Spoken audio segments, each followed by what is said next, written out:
اب ہم آپ کو بتاتے ہیں کہ جو جبری نااہلیاں ہیں ڈسکوالیفیکیشنز یہ کیسے شروع ہوئی تھیں. تو یہ سلسلہ بھی پاکستان بننے کے فوراً بعد شروع ہو گیا، اور آپ کو یہ جان کر حیران اور پریشان ہونے کی ضرورت ہے کہ جو پہلی جبری نااہلی تھی، پہلی ڈسکوالیفیکیشنز تھی، وہ پہلی ڈسکوالیفیکیشن 26 اپریل 1948 کو ہوئی، جب سندھ کے elected chief minister Ayub Khuhro کو گورنر سندھ کے حکم پر ڈسکوالیفائی کر دیا گیا. ان کی نہ صرف آفس سے نکال دیا گیا بلکہ ان کو کرپشن کے الزام میں ڈسکوالیفائی کر دیا گیا، کیونکہ ان کی جو وزیر اعظم لیاقت علی خان کے ساتھ ان کی چپکلش چل رہی تھی. اور اس کے بعد جو ایوب کھوڑو صاحب ہیں ان کو عدالت سے ریلیف ملا، ان کو پھر دوبارہ ڈسکوالیفائی کر دیا گیا. یہاں یہ بات بڑی ہی انٹرسٹنگ ہے کہ ایک طرف ایوب کھوڑو صاحب جو ہیں ان کو ڈسکوالیفائی کیا گیا، ان پر کرپشن کے الزامات لگائے گئے، دوسری طرف وہ الیکشن جب ہوا سندھ مسلم لیگ کا تو وہ مسلم لیگ سندھ کے صدر بن گئے. تو جب صوبے میں ان کی مقبولیت بڑھ گئی اور مسلم لیگ پر بھی ان کا ہولڈ مضبوط ہو گیا، تو پھر جو لیاقت علی خان کی حکومت ہے وہ قانون ساز اسمبلی سے اس نے ایک قانون منظور کروایا جس کا نام تھا پروڈا. یہ جو پروڈا کا قانون ہے اس کا مطلب تھا public and representatives offices disqualification act, اور اس کے بعد اس کو منظور کیا گیا 1949 میں قانون ساز اسمبلی سے، اور پھر مسلم لیگ نے مسلم لیگ کے خلاف پروڈا استعمال کیا. مسلم لیگ نے ایک قانون منظور کر کے اور مسلم لیگ کو کمزور کرنے کی کوشش کی، اور معاملہ صرف سندھ تک محدود نہیں رہا. یہ جو پروڈا کا قانون ہے اس کو جو مرکزی مسلم لیگ تھی، یعنی کہ جو مسلم لیگ سینٹر میں حکومت کر رہی تھی، اس نے سندھ مسلم لیگ کے پریزیڈنٹ ایوب کھوڑو کے خلاف اس کو استعمال کیا، اور پھر جو پنجاب کے چیف منسٹر تھے نواب افتخار ممدوٹ، ان کے خلاف بھی پروڈا کا قانون استعمال کیا، کیونکہ جو افتخار ممدوٹ صاحب تھے ان کو ایک اور مسلم لیگی رہنما ممتاز دولتانہ کی مخالفت کا سامنا تھا.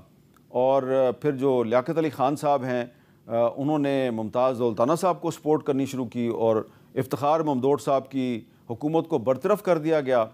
اور پھر جب افتخار ممدوٹ صاحب کے خلاف معاملہ عدالتوں میں گیا تو ممدوٹ صاحب جو کہ پنجاب کے سابق چیف منسٹر تھے، ان کے ڈیفنس کے لیے ایک بنگالی رہنما حسین شہید سہروردی صاحب جو ہیں وہ ڈھاکہ سے آئے، لاہور میں انہوں نے عدالتوں میں پیش ہونا شروع کیا اور انہوں نے ممدوٹ صاحب کو ڈیفینڈ کرنا شروع کیا. تو جب یہ معاملہ شروع ہوا اس وقت ممدوٹ صاحب کا تعلق مسلم لیگ سے تھا، اور جو حسین شہید سہروردی صاحب ہیں وہ عوامی لیگ بنا چکے تھے. تو عوامی لیگ کا ایک رہنما ایک انڈر فائر مسلم لیگی رہنما کو ڈیفینڈ کر رہا تھا لاہور کی عدالتوں میں. تو اس کا مطلب یہ ہے کہ اس وقت بنگالیوں میں اور پنجابیوں میں اتنی نفرت پیدا نہیں ہوئی تھی جس نے بعد میں پاکستان توڑ دیا. مسلم لیگ کی اندرونی چپکلش جاری تھی کہ 1951 میں پاکستان کے جو پہلے منتخب وزیر اعظم تھے نوابزدہ لیاقت علی خان، ان کو راولپنڈی میں قتل کر دیا گیا. اور جس سال ان کو قتل کیا گیا اسی سال راولپنڈی سازش کیس کے نام سے ایک مقدمہ جو ہے وہ بھی سامنے آیا، اور اس مقدمے میں الزام لگایا گیا کہ کچھ فوجی افسران جو ہیں جن کی سربراہی جنرل اکبر خان کر رہے تھے، وہ فیض احمد فیض، سجاد ظہیر اور کچھ دیگر لوگوں کے ساتھ مل کے، جن کا تعلق کمیونسٹ پارٹی آف پاکستان کے ساتھ تھا، وہ لیاقت علی خان کی حکومت کو ڈی سٹیبلائز کرنے کی کوشش کر رہے تھے. تو لیاقت علی خان صاحب 1951 میں قتل ہو گئے، لیکن ان کے قتل کے 3-4 سال کے بعد 1954 میں کمیونسٹ پارٹی آف پاکستان کو پاکستان میں بین کر دیا گیا، اس پر پابندی لگا دی گئی. اور یہی وہ سال تھا 1954 کا جب جو گورنر جنرل تھے غلام محمد، انہوں نے جو پاکستان کی پہلی منتخب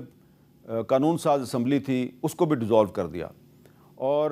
اس اسمبلی کی جو ڈیزولوشن تھی اس کے خلاف جو اسمبلی کے اسپیکر تھے مولوی تمیز الدین، وہ عدالت میں گئے اور جب وہ عدالت میں گئے تو جو اس وقت کے چیف جسٹس آف پاکستان تھے جسٹس محمد منیر صاحب، انہوں نے گورنر جنرل غلام محمد کے ساتھ کولیبوریشن کی، کیونکہ غلام محمد صاحب نے جو نئی حکومت بنائی تھی اس میں army chief general Ayub Khan کو وزیر دفاع کے طور پہ شامل کر دیا تھا۔ تو اس کا مطلب تھا کہ گورنر جنرل صاحب کو آرمی چیف کی بھی مدد حاصل تھی۔ تو گورنر جنرل اور آرمی چیف جو ہیں انہوں نے چیف جسٹس آف پاکستان کے ساتھ مل کر جو اسمبلی کو برخاست کرنے کا فیصلہ تھا اس کو برقرار رکھا، اور یہ جو جسٹس محمد منیر صاحب تھے انہوں نے نظریہ ضرورت کے تحت جو اسمبلی کو ڈیزالو کرنے کا فیصلہ تھا اس کو برقرار رکھا۔ اور یہ وہ موقع تھا 1954 جب پاکستان کی سیاست میں فوجی جرنیلوں، سپریم کورٹ کے ججوں اور بیوروکریسی کے گٹھ جوڑ سے جمہوریت کو کمزور کرنے کے ایک نئے دور کا آغاز ہوا۔ اور 1954 میں یہ نظریہ ضرورت سامنے آیا، اور چند سال کے بعد 1958 میں جب ملک فیروز خان نون پاکستان کے پرائم منسٹر تھے اور انہوں نے ستمبر 1958 میں گوادر کو پاکستان کی ٹیریٹری میں شامل کیا، ایک معاہدہ ہوا تھا حکومت امان اور حکومت پاکستان کے درمیان ستمبر 1958 میں، اور گوادر جو ہے وہ پاکستان کا حصہ بن گیا۔ پہلے گوادر جو ہے وہ حکومت امان کے کنٹرول میں تھا، تو ستمبر میں پاکستان کی ٹیریٹری میں گوادر کو ایڈ کیا گیا، اور اکتوبر 1958 میں جو اسکندر مرزا صاحب تھے انہوں نے ایوب خان کے ساتھ مل کے ملک میں مارشل لا لگایا، پھر ایوب خان صاحب نے اسکندر مرزا کو فارغ کر دیا، اور پھر وہ اقتدار کے مکمل طور پہ مالک بن گئے۔ اور 1958 کے بعد پاکستان میں پہلے مارشل لا کے نفاذ کے بعد پھر جو سیاستدان ہیں جو پہلے آپس میں لڑ رہے تھے ان کو اپنی اپنی بقا کے ایک بہت بڑے مسئلے سے دوچار ہونا پڑا۔ جب ایوب خان صاحب نے اقتدار سنبھالا تو فوری طور پر وہ سیاستدانوں کو نااہل کرنے کے لیے ایک قانون لے کے آئے، اس کا نام تھا پوڈو۔ وہ کوئی اتنا مؤثر قانون نہیں تھا، لہٰذا کچھ عرصے کے بعد وہ ایبڈو کا قانون لے کے آئے،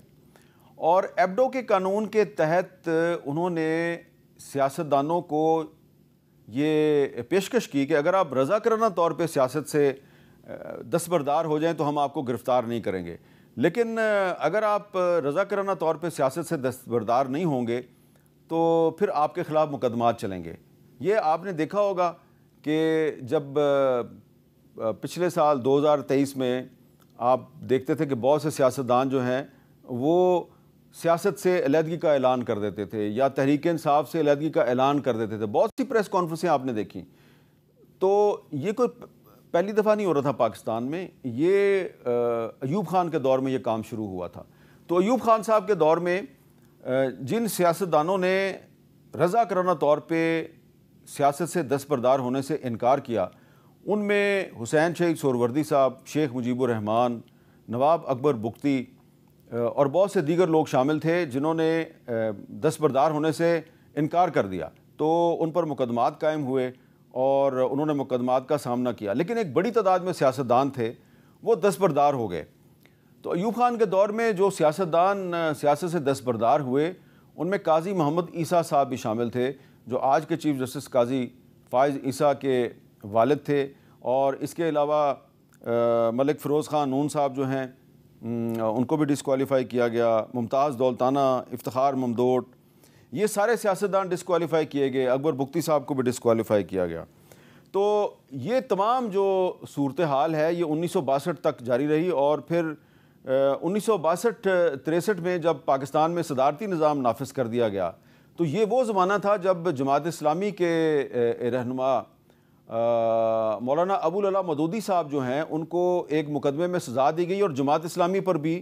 پابندی لگا دی گئی، لیکن جماعت اسلامی کو عدالتوں سے ریلیف مل گیا، اور جنوری 1965 میں جب مادر ملت محترمہ فاطمہ جناح نے جنرل ایوب خان کے خلاف صدارتی الیکشن لڑا تو مولانا مودودی سے لے کے شیخ مجیب الرحمان تک اور نواب اکبر بگٹی سے لے کے اور نواب خیر بخش مری تک، ولی خان سے لے کے اور غوث بخش بزنجو تک، جو سیاستدانوں کی ایک بڑی تعداد جن کو کہ حکومت کبھی غدار کہتی تھی، کبھی ان کو انتہا پسند کہتی تھی، ان سب نے مل کر مادر ملت محترمہ فاطمہ جناح کی حمایت کی۔ شیخ مجیب الرحمان جو ہیں وہ ڈھاکہ میں محترمہ فاطمہ جناح کے چیف پولنگ ایجنٹ تھے۔ نواب خیر بخش مری جو ہیں وہ بلوچستان کے دورے کے دوران محترمہ فاطمہ جناح کے چیف سیکورٹی گارڈ تھے،